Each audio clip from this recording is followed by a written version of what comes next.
Star Krishna గారు నటించినటువంటి Siripuram Monagadu 1983 June 1న విడుదలైంది.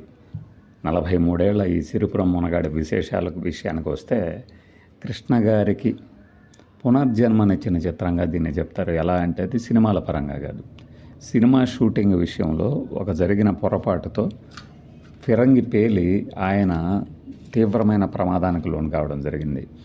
ఈ విశేషాలు మన కృష్ణ గారి అభిమానులందరికీ తెలుసు. మరొకసారి గుర్తు చేసుకునే సందర్భంలో ఊటీలో షూటింగ్ జరుగుతుండగా ఫిబ్రవరి 11, 1983 జరిగింది ఈ సంఘటన. ఒక సినిమాలో కథలో భాగంగా ఇంకొక విలన్ల గ్యాంగ్, అంటే దీంట్లో కూడా కృష్ణ గారే ఉంటారు. ట్రిపుల్ రోల్ అని చెప్పాను కదా, లయన్ అనే ఒక క్యారెక్టర్లో కృష్ణ గారు, అలానే కొంతమంది విలన్ల గ్యాంగ్ ఒక గ్రామం మీదకి దండెత్తి వస్తున్నప్పుడు వారిని నిలువరించడానికి ఇన్స్పెక్టర్ కృష్ణ గారి క్యారెక్టర్ ప్రయత్నిస్తుంది జయప్రద గారి సహాయంతో.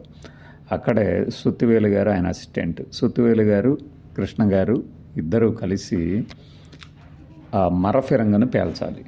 ఈ ఫిరంగును పేల్చే క్రమంలో ఏం జరుగుతుందంటే, మందుగుండుని నిజంగానే దట్టించి వదులుతుంటే అది పేలకపోవడంతో ఇంకాస్త అసిస్టెంట్లుగా పనిచేస్తున్న వాళ్ళందరూ ఏం చేశారయ్యా అంటే, ఇంకాస్త కూరుదాం, మందుగుండు సామాగ్రి సరిపోలేదనుకుంటా. అంటే ఇది రియల్ షూటింగ్లో వాడినటువంటి ఈ మర ఫిరంగికి నిజంగానే మందుగుండు సామాగ్రి పెట్టారు. అంటే డూప్ లేకుండా ఫైట్స్ మాత్రమే కాదు, ఇలాంటి రిస్కీ సన్నివేశాల్లో కూడా స్వయంగా పాల్గొనడంతో ఈ ఫిరంగి ఎప్పుడైతే పేలిందో అది రివర్స్లో వచ్చి పేలడంతో పక్కనే ఉన్న కృష్ణ గారి మీద కూడా ఆ యొక్క భాగాలు పడ్డాయి. సుత్తివేలు గారి బొటన వేలు చితికిపోతే కృష్ణ గారి ఛాతీ భాగం మీదకి కాకుండా మొహం మీద, చుట్టుపక్కల అంతా చల్లా చెదురుగా అయినట్లుగా గాయాలయ్యాయి. వెంటనే కృష్ణ గారి నోటి నిర్మల, మాధవరావు అంటూ కేకలు వేస్తూ పడిపోయారట.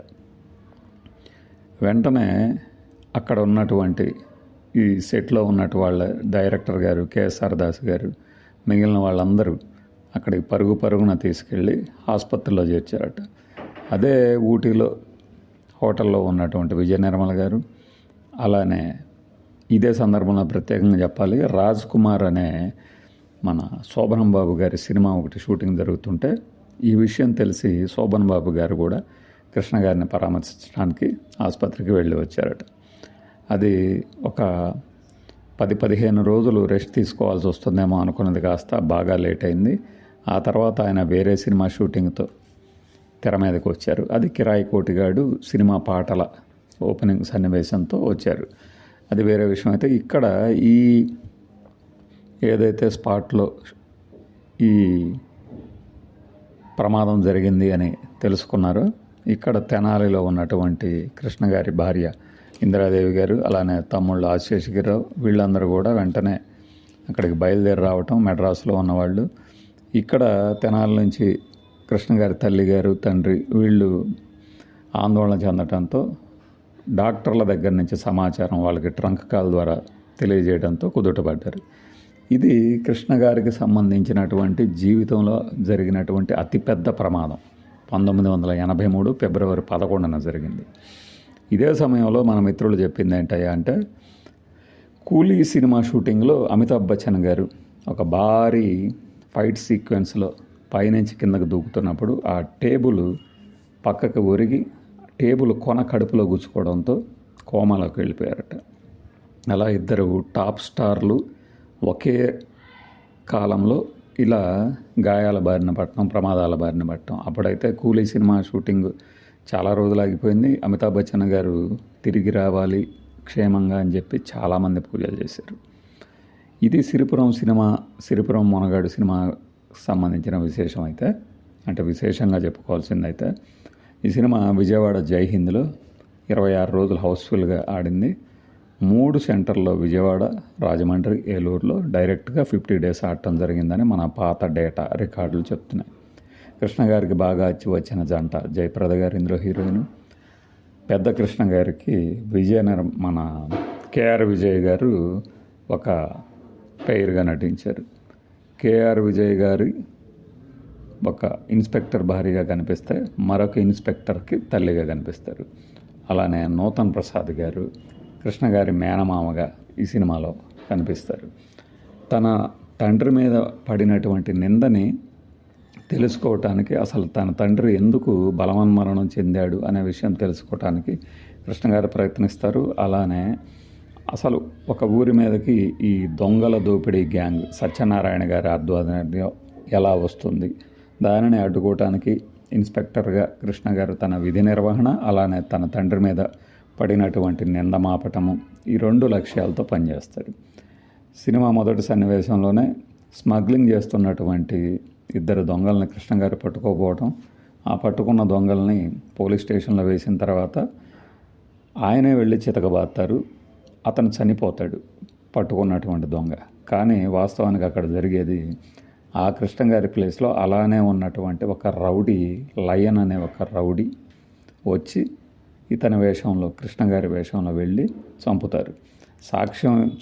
సాక్ష్యంగా చెప్పినటువంటి వల్లంపల్లి నరసింహారావు గారి, అంటే ఒక కానిస్టేబుల్ గారిని కూడా ఈ లయన్ క్యారెక్టర్ చంపుతుంది అందరూ చూస్తుండగా. అది చూసి అప్పటికే డిఎస్పిగా ఉన్నటువంటి మన భీమేశ్వరరావు గారు, ఆయన కృష్ణ గారిని మొదట లాకప్ డెత్లో చనిపోయినటువంటి దానికే మందలిస్తే, రెండవ ఇన్సిడెంట్ని చూసి కేసు పెడతారు. బట్ అదే ప్లేస్లో ఉన్నటువంటి నూతన్ ప్రసాద్ గారు తన బావ మంచివాడు, నిర్దోషి అని వాదించి ఎట్టకేలకి బెయిల్ ఇచ్చి బయటికి తీసుకొస్తారు. బట్ ఇంట్లోకి వచ్చిన తర్వాత కృష్ణ గారిని ఈ అవమానం భారం వెంటాడుతూ తన తుపాకీతో తానే కాల్చుకొని చనిపోతాడు. ఆ తర్వాత కృష్ణ గారి క్యారెక్టరు ఎక్కడో దూరంగా ఉండి చదువుకుంటున్నట్టు కనిపిస్తుంది మనకి. తర్వాత ఇంటికి వచ్చిన తర్వాత కృష్ణ గారి పోలికలతోనే ఉన్న ఆయన్ని చూసి డబ్బింగ్ జానకి గారు పిచ్చివారైపోయి, అంటే వల్లంపల్లి నరసింహారావు గారి భార్య క్యారెక్టరు పిచ్చిలో ఉన్నా కూడా తన భర్తను చంపింది ఇతనే అనుకొని కృష్ణ గారి కొడుకైన మరో కృష్ణ గారిని చూసి, నువ్వే నా భర్తను చంపావు, దుర్మార్గుడివి, అది ఇదని అరుస్తున్నప్పుడు కృష్ణ గారు విజయ నిర్మల గారి, మన కేఆర్ విజయ్ గారిని, నూతన్ ప్రసాద్ని అడుగుతారు, ఎందుకు నన్ను చూసి ఆవిడ అలా అన్నది, ఇంతకీ నాన్నగారు ఎలా చనిపోయారు, ఈ కథ ఏమిటి అని అడుగుతారు. అక్కడ టైటిల్స్ మొదలవుతాయి. అలా సినిమా ముందుకు వెళ్తుంది. మధ్యలో జయమాలిని గారి క్యాబరే డ్యాన్సులు, ఫైట్లు, జయప్రద గారితో కృష్ణ గారి రొమాన్స్, ఇదంతా ఏంటంటే అప్పటి ప్రేక్షకులకి మంచి కాలక్షేప సన్నివేశ సినిమాగా మిగిలింది. కేఎస్ఆర్ దాస్ గారి డైరెక్షన్లో కృష్ణ గారి సినిమాలకి జనరల్గా కనబడే సంగీత దర్శకుడు సత్యం గారు, ఆయనే దీనికి మ్యూజిక్ డైరెక్షన్ ఇచ్చారు. అలానే అప్పట్లో జూనియర్ ఆర్టిస్ట్ సప్లయర్లు శరభయ్య, భద్రయ్య అని పేర్లు పడేవి. అందులో ఒకరైన భద్రయ్య గారు దీనికి జూనియర్ ఆర్టిస్ట్ సప్లయర్ కాగా, ఫైట్స్ రాఘవులు గారు. ఇక ఈ సినిమాలోనే మనకి విలన్ ఆర్ నాగేశ్వరరావు గారి కుమారుడు జయరాజ్ అనుకుంటా, ఆయన కూడా నటించారు. మీరు కృష్ణ గారి సినిమాలు కనుక జాగ్రత్తగా గమనిస్తే దొంగల వేటలో కృష్ణ గారి బృందంలో ఒక సభ్యుడిగా, అలానే ఈ సినిమాలో ఒక వన్ ఆఫ్ ద విలన్స్గా, దొంగల బాబాయ్ దొంగల్లో కారు దొంగతనం చేయడానికి వచ్చినటువంటి ఈ రౌడీని కారు నిలువరించడం, అక్కడ ఒక ఫ్లాష్ లాగా నిలబడిపోవటం, ఈ సన్నివేశంలో నటించింది కూడా ఈయన, మన ఆర్ నాగేశ్వరరావు గారి కుమారుడు. ఇవి ఈ సినిమాకి సంబంధించినటువంటి విశేషాలు. సిరిపురం మొనగాడులో కృష్ణ గారికి మొదటి సన్నివేశాల్లో కనిపించే పెద్ద కృష్ణ గారికి కాస్త తల నెరిసినట్లుగా ఎందుకు మేకప్ చేశారనేది ఒక సందేహం అయితే, తర్వాత అదే క్యారెక్టర్లో కనపడే లయన్ క్యారెక్టర్ కృష్ణ గారికి కూడా ఇద్దరికి వయసు తారతమ్యం తెలియకుండా ఉండటానికి ఇలా చేసి ఉండొచ్చు అనేది ఒక అంచనా. ఇది ఒక కాలక్షేప మాట. అయితే 20 ఏళ్ల తర్వాత కూడా కృష్ణ గారు, అంటే విలన్ కృష్ణ గారు అదే తరహాలో అదే పర్సనాలిటీతో జైలు నుంచి బయటికి రావటం, అలానే ఉండటం అనేది కాస్త విచిత్రం, లాజిక్కి అందని విషయం. బట్ కృష్ణ గారు హీరోగా చేస్తుంటూ మరొక క్యారెక్టర్ విలన్గా కనిపించడం అనేది ఔచిత్యం అనిపించుకోదు.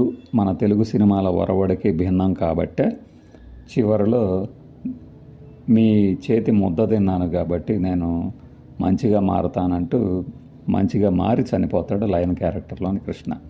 కృష్ణ గారి ట్రిపుల్ రోలు రక్త సంబంధం తర్వాత వెంటనే ఇది ఇంకొక సినిమాగా మనం చెప్పుకోవచ్చు. మన రక్త సంబంధం, ఆ తర్వాత కాలంలో మనకి బొబ్బిలి దొర, ఇవన్నీ ఏంటంటే పెద్దగా మధ్యలో మనకి